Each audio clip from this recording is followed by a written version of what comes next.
Hutan Hujan Sumatera. Pada tahun 2004, hutan Sumatera masuk dalam daftar warisan dunia oleh UNESCO, sebuah badan PBB untuk pendidikan, penelitian, dan pelestarian budaya.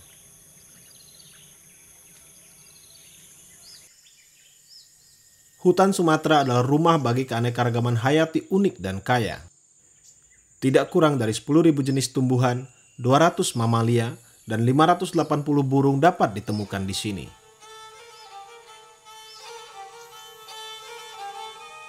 Namun hutan Sumatera memiliki catatan buruk deforestasi. Lebih dari 12,5 juta hektar hutan musnah dalam 3 dekade terakhir.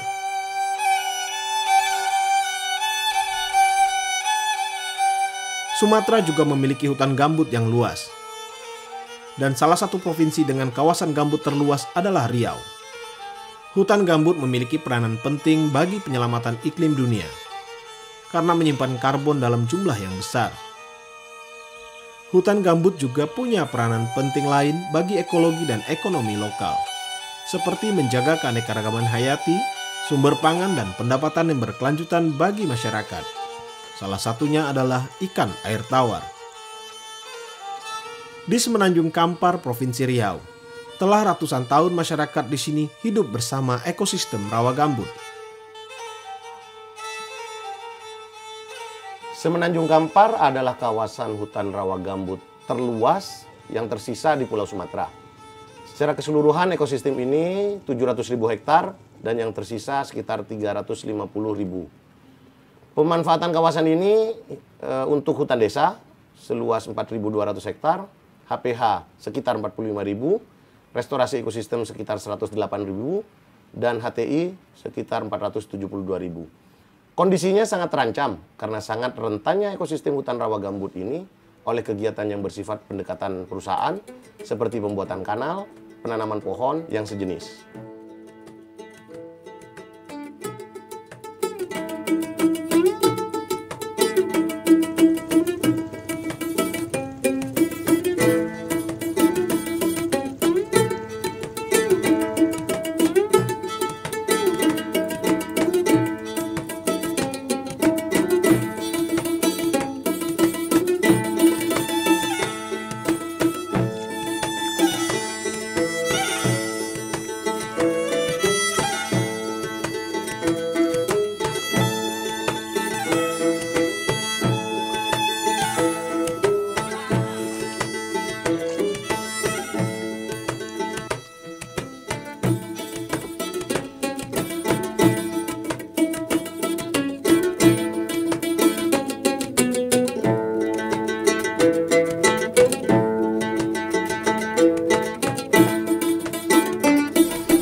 Sungai Kampar mengalir 450 km dari Bukit Barisan hingga Selat Malaka.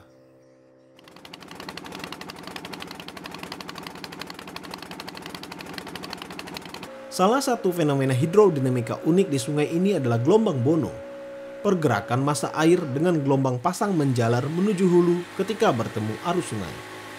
Puncak kekuatan Bono terjadi 2 kali dalam sebulan, di saat bulan akan purnama dan bulan akan mati.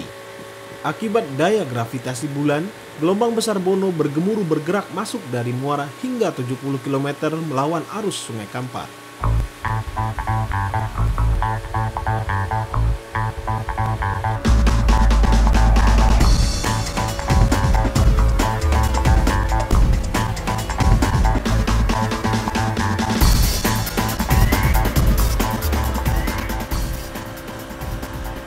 Dan saat ini, gelombang ini menjadi daya tarik wisata utama bagi Kabupaten Pelalawan.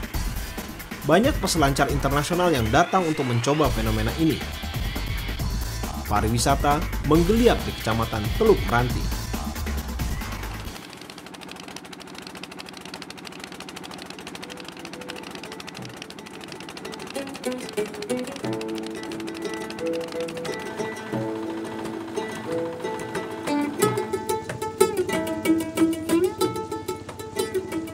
Dari Sungai Kampar, Perjalanan menuju salah satu jantung hutan rawa gambut Provinsi Riau, Sungai Serkap. Anak Sungai Kampar ini memberi suasana yang berbeda, sunyi dan hijau dengan dinding berbagai macam vegetasi gambut. Sesekali kita bertemu dengan para nelayan yang datang dari dua desa, Teluk Meranti dan Pulau Muda.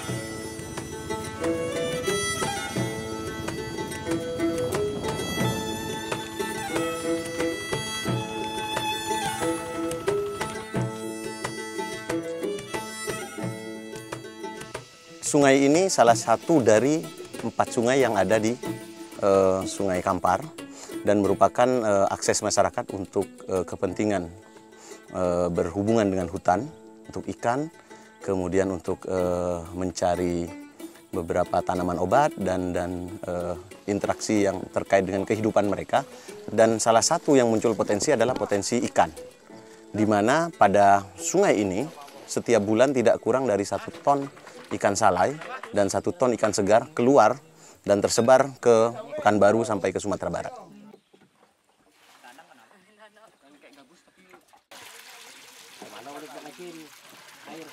Di sini ada 90 bagan nelayan atau rumah tinggal nelayan secara temporer. Mereka sebulan sekali datang dan kemudian kembali menjual, datang lagi. Ada 90 rumah, tetapi dalam setiap bulannya saya sempat mendata ada sekitar selalu rutin 30 kepala keluarga ada di sepanjang Sungai Serkap ini.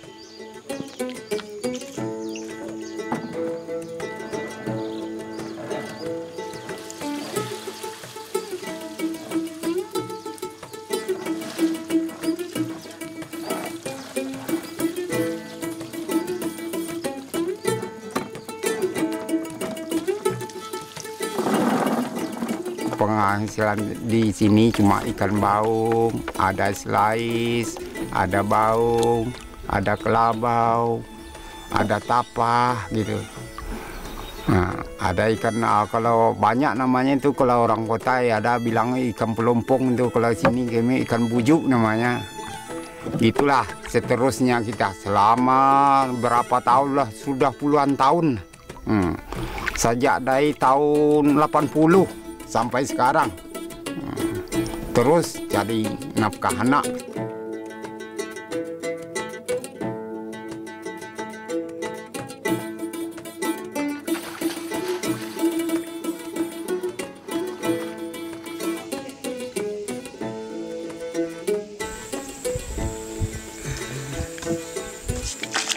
Kerja ikan aku nggak paham, Pak. Di lain nggak bisa. Kerja hari itu kita nggak bisa, panas. Di bagian hulu Sungai Serkap terdapat danau atau tasik seluas 523 hektar. Sebuah kubah rawa gambut yang tersembunyi dan dipagari rapat oleh pepohonan hutan gambut.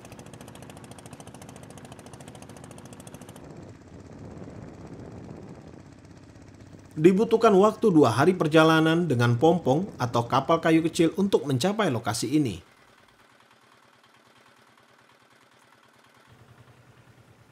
Jarangnya nelayan masuk ke lokasi ini membuat jalur ke danau semakin sempit dan rapat oleh berbagai tumbuhan air.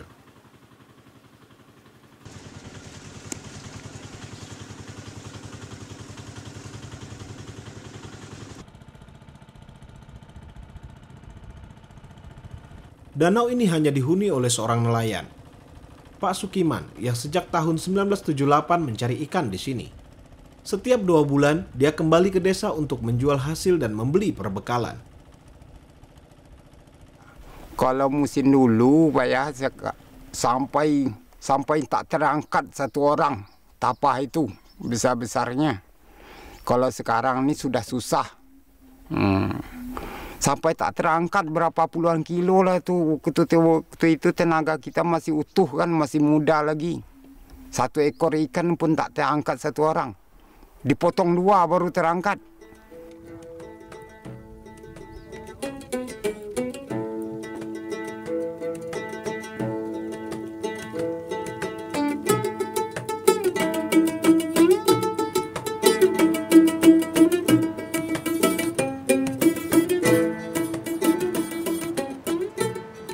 Pasar Bawah adalah pusat perbelanjaan terkenal yang telah menjadi ikon wisata kota Pekanbaru.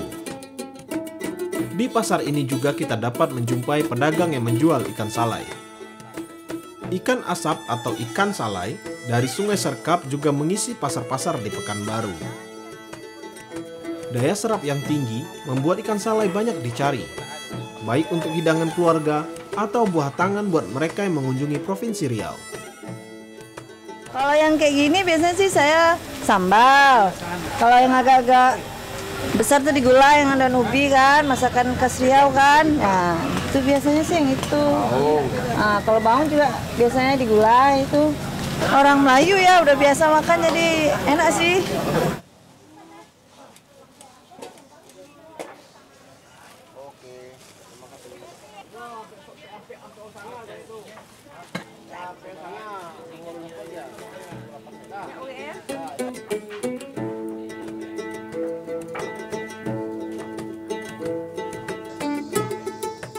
Agar ikan salai dari Sungai Serkap ini semakin dikenal oleh publik, saat ini kelompok nelayan di Teluk Meranti mulai melakukan pengemasan produk-produk mereka.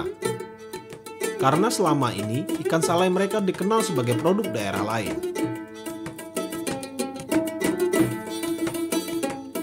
Untuk mendapatkan ikan asap yang bermutu tinggi, maka harus digunakan jenis kayu keras, seperti kayu malas, komodan, rambutan, atau sabut dan tempurung kelapa. Sebab kayu-kayu yang lunak, busuk, dan berjamur akan menghasilkan asap yang mengandung senyawa-senyawa kimia yang dapat menyebabkan aroma dan bau yang tidak diinginkan.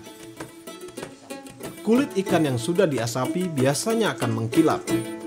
Hal ini terjadi karena senyawa fenol dan formaldehida membentuk lapisan damar sehingga produk menjadi mengkilap dan menghasilkan aroma yang khas.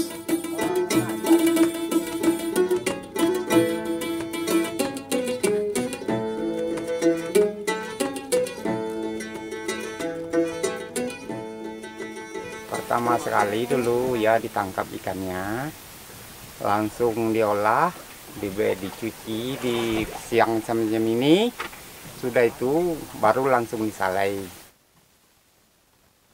Kayu yang dipakai ya biasanya yang pertama sekali kayu seperti inilah, kayu malas, itu yang khusus yang dipakai setiap hari.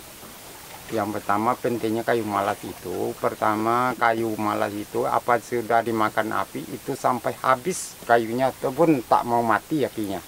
Kalau kayu malas itu asapnya pertama sekali putih, yang keduanya kalau putih asap kayu itu dia ikannya kuning, bukan hitam jadinya.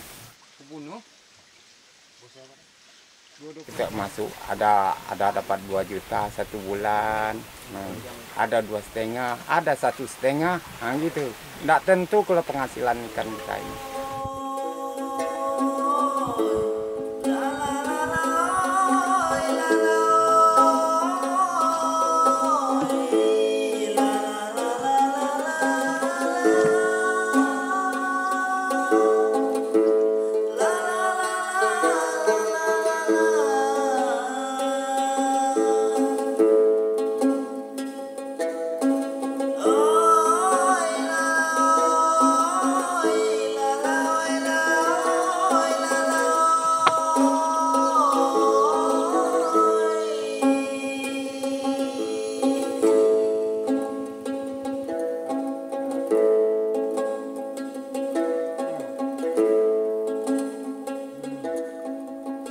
Ekosistem rawa gambut mampu beradaptasi terhadap berbagai kondisi yang ekstrim, seperti turun naiknya permukaan air akibat perubahan musim, air yang asam, dan rendahnya nutrisi tanah. Kondisi ini membuat beberapa biota yang hidup di sini tidak dapat ditemukan di tempat lain.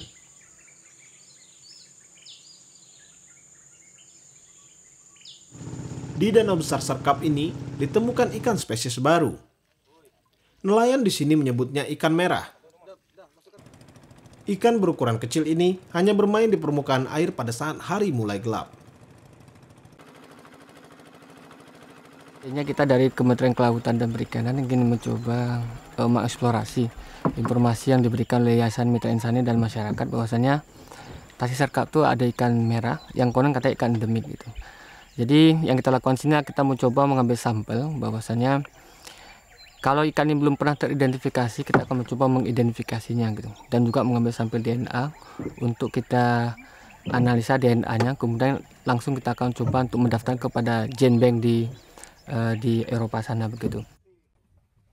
Ini adalah ikan pelagis, di mana dia akan menempati di bagian permukaan perairan. Jadi melihat dari tingkah lakunya, ikan ini dari hasil survei yang kita lakukan hanya keluar pada sore hari. Kemungkinan sore hari mereka ke tepi itu kemungkinan mencari makan, apakah lumut, apakah zooplankton, karena mereka biasa zooplankton itu pada sore hari mereka keluar karena dia itu ada fototrofi negatif, sehingga pada ketika siang hari zooplankton tidak ada dan ikan-ikan ini justru mencari tempat yang lebih dalam, tempat atau perairan yang lebih dingin. Jadi kalau kita melihat itu tingkah lakunya begitu.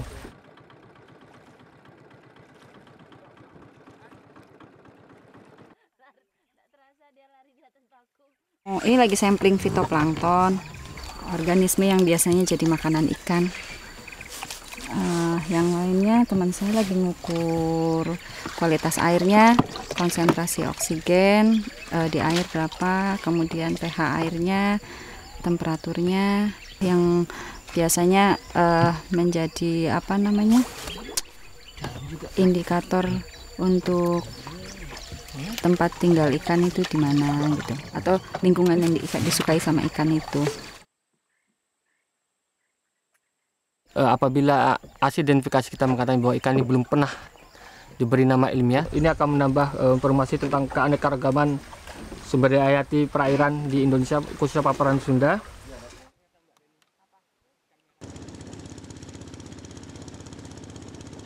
Ada spesies baru, namun ada juga spesies ikan yang sudah tidak pernah ditemukan lagi oleh masyarakat. Ikan kayangan atau red-tailed golden arowana. Tingginya permintaan pasar pada era 80-an membuat ikan ini diburu secara massal.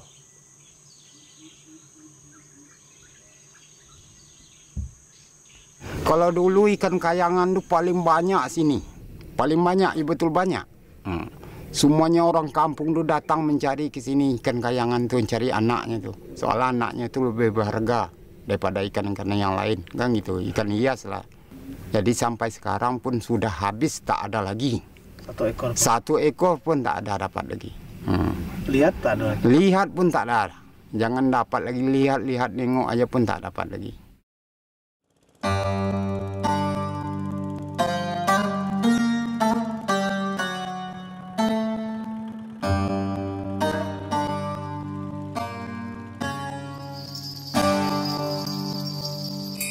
Hutan, sungai, dan rawa gambut di sini adalah ekosistem yang vital dan kantong keanekaragaman hayati dunia. Selain itu, sektor perikanannya jika mampu dikelola secara lestari akan mampu memberi kehidupan yang berkesinambungan bagi masyarakat. Hutan rawa gambut Semenanjung Kampar saat ini menyimpan 7 miliar ton karbon, sebuah aset bagi penyelamatan iklim dunia.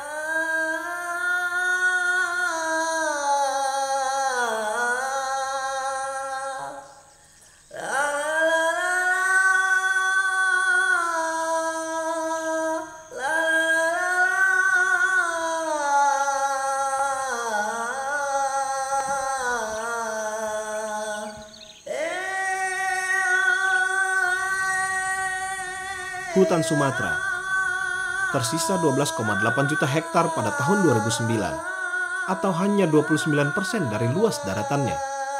Padahal Sumatera membutuhkan tutupan hutan lebih dari 40% untuk tetap dapat menopang kehidupan dan melindungi keanekaragaman hayati penting di Sumatera.